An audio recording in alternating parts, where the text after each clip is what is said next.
Jadi memang kata Epikuros,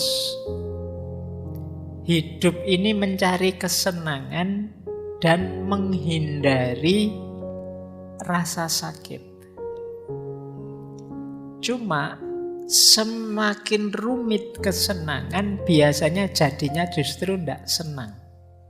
Orang akan lebih bahagia, lebih senang kalau kesenangan itu sifatnya sederhana. Makanya Epikuros dan circle-nya itu justru meskipun punya ideologi mencari kesenangan, dia hidupnya agak asketis.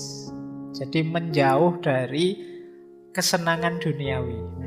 Karena bagi dia itu justru lebih membahagiakan.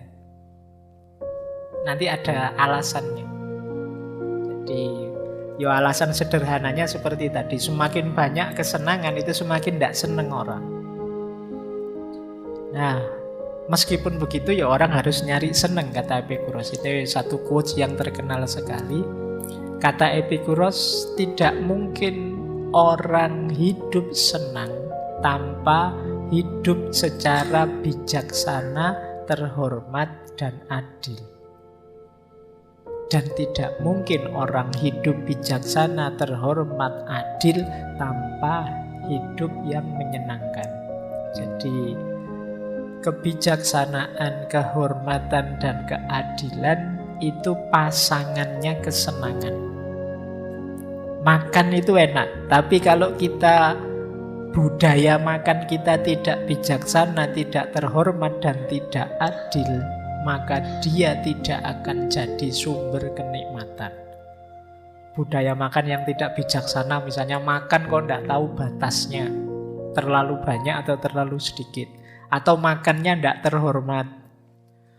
Ya makan enak sih, tapi tadi nipu, ngutil, misalnya makan yang tidak terhormat, atau tidak adil. Nah, dengan cara kita misalnya menzolimi orang, merampas haknya orang, terus kita makan. Tanpa wise, tanpa kehormatan, tanpa keadilan, tidak mungkin ada kesenangan. Kamu boleh sebut kesenangan apa saja. Kalau itu tidak dilakukan dengan bijaksana, tidak dilakukan dengan terhormat, tidak dilakukan dengan adil, maka tidak akan menyenangkan. Jadi kesenangan itu boleh kamu ganti apa saja. Makan, minum, seks, nikah, poligami, dan lain sebagainya. Itu kalau tidak wise, tidak honor, tidak adil, tidak akan menyenangkan. Meskipun tujuanmu ingin senang. Jadi ini rumus dari Epikuros. Makanya dia hidupnya agak asketis, meskipun ideologi yang dikembangkan hedonistik, mencari kesenangan tapi dengan definisi kesenangan yang berbeda. Ini rumusnya kesenangan. Ini boleh teman-teman jadikan patokan, seneng yang sejati. Versi Epikuros ada beberapa rumus. Yang pertama, tentu saja kesenangan itu pintu gerbangnya kebahagiaan. Kan ada orang itu yang bilang, Pak, saya tidak mengejar kenikmatan, kesenangan, tapi saya mengejar kebahagiaan. Tapi kata Epikuros, untuk menuju bahagia, kamu perlu kesenangan. Meskipun berhenti di kesenangan, belum tentu kamu sampai pada terminal kebahagiaan. Yang kedua, rumusnya kata Epikuros, senang itu kayak tadi intrinsik. Itu fitrah kita, sudah dorongan diri kita nyari senang itu. Kalian tidak usah malu, tidak usah merasa bersalah kalau kalian mengejar kesenanganmu sendiri. Karena manusiawi, tidak ada orang yang nyari tidak enak. Semua orang nyari senang dalam hidupnya. Nah, ini rumus kedua. Rumus ketiga, meskipun kesenangan itu baik, tidak semua kesenangan harus dipenuhi. Nah, kalau ini perlu kebijaksanaan, perlu kecerdasan. Mana kesenangan yang harus kita penuhi, mana yang tidak usah saja. Nah, ini berhubungan dengan rumus selanjutnya. Kesenangan yang menyebabkan rasa sakit atau sulit, hindarilah. Sebaliknya, kesulitan yang melahirkan kesenangan, jalanilah. Ini nanti berhubungan dengan pernah kita membahas sesi tentang pengorbanan. Kadang-kadang demi kesenangan yang lebih panjang, lebih luas, kita korbankan yang sekarang. Saya capek sebentar ndak apa-apa, yang penting nanti orang-orang seneng, saya dapat pujian. Ini milih ndak seneng dulu demi senang yang lebih panjang, lebih besar nantinya. Atau sebaliknya.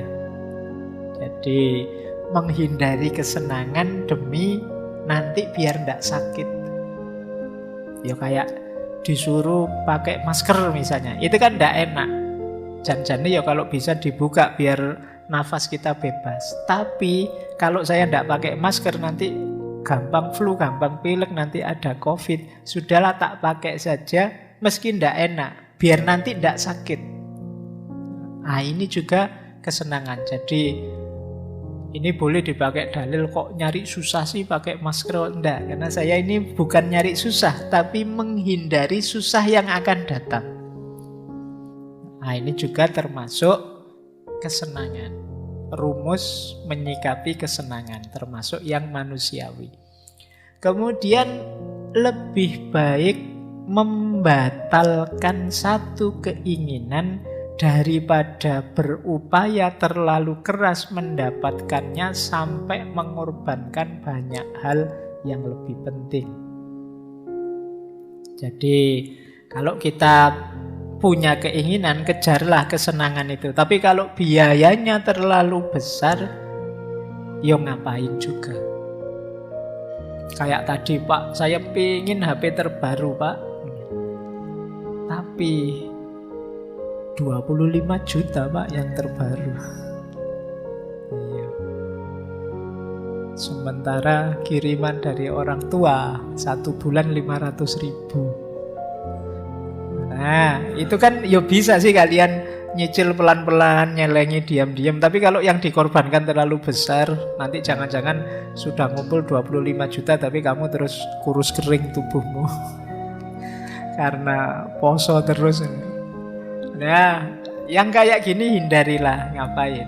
Jadi ambisi kesenangan yang tidak imbang dengan kapasitasmu sehingga terlalu banyak yang harus kamu korbankan, ya sudah, lepaskan saja.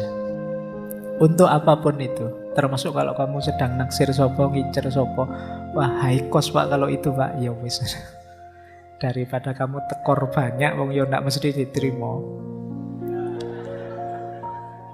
Jadi harus taktis, strategis ya. Jangan sampai nanti malah kamu berkorban terlalu banyak untuk hal yang ternyata tidak terlalu penting, hanya karena mengejar harapanmu akan kesenangan.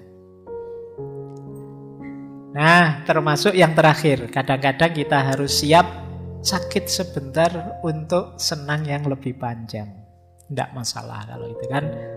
Barang siapa yang tidak siap menanggung payahnya belajar, kan itu, siap-siaplah menanggung beratnya kebodohan. Berarti apa? Yo sakit sebentar belajar tidak apa-apa biar besok pinter. Karena bodoh itu high cost. Biayanya lebih besar daripada biayamu belajar. Oke, itu.